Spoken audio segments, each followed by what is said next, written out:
my beliefs and made me who I am. India matters to me and I would like to matter to India, says Shashi Tharoor.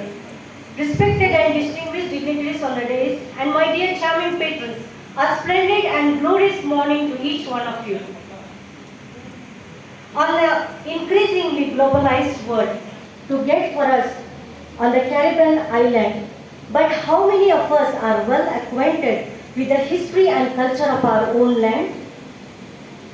Martin Luther King Jr. says, to other countries I may go as a tourist, but to India I come as a pilgrim. Something that we inherit from our ancestors or from our past. India is a land of varied cultures and heritage. Every ethnic group has its own cultures, traditions, and heritage. Nature has made India turned into a distinct geographical entity. Heritage is very important. Heritage is the reflection of the identity of the people of nation. Heritage is a mirror of our national unity.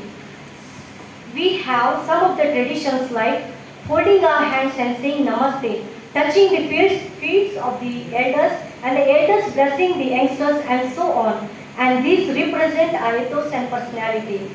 The India also has innumerable magnificent sites like art and architecture, some precious piece of sculpture, painting, costumes, and so on. And all this reflect the glory of our vast and varied civilization.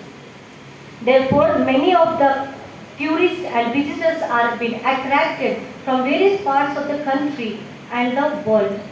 Inaugurating the 3-day World Cultural, Prime Minister Narendra Modi in 2016 said, India has a cultural heritage and richness which the whole world is looking for.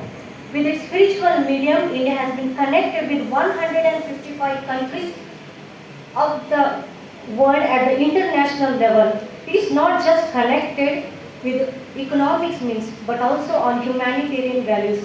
Recently, in his address to the nation from the ramparts of Red Fort on 76th Independence Day, Narendra Modi said, India has a rich cultural heritage in which every Indian must take pride in it.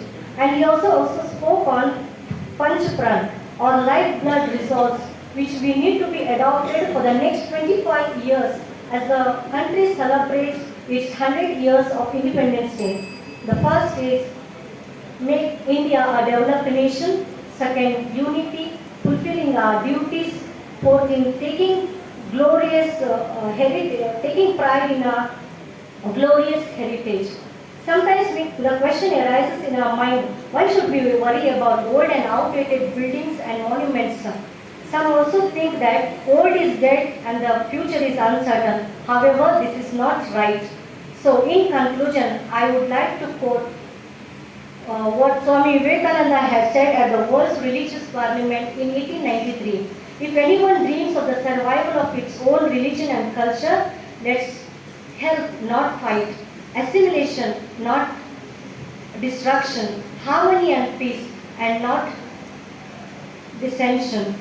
So, with all such wonderful things, my dear friends, it's our duty to continue our heritage and to take pride in it.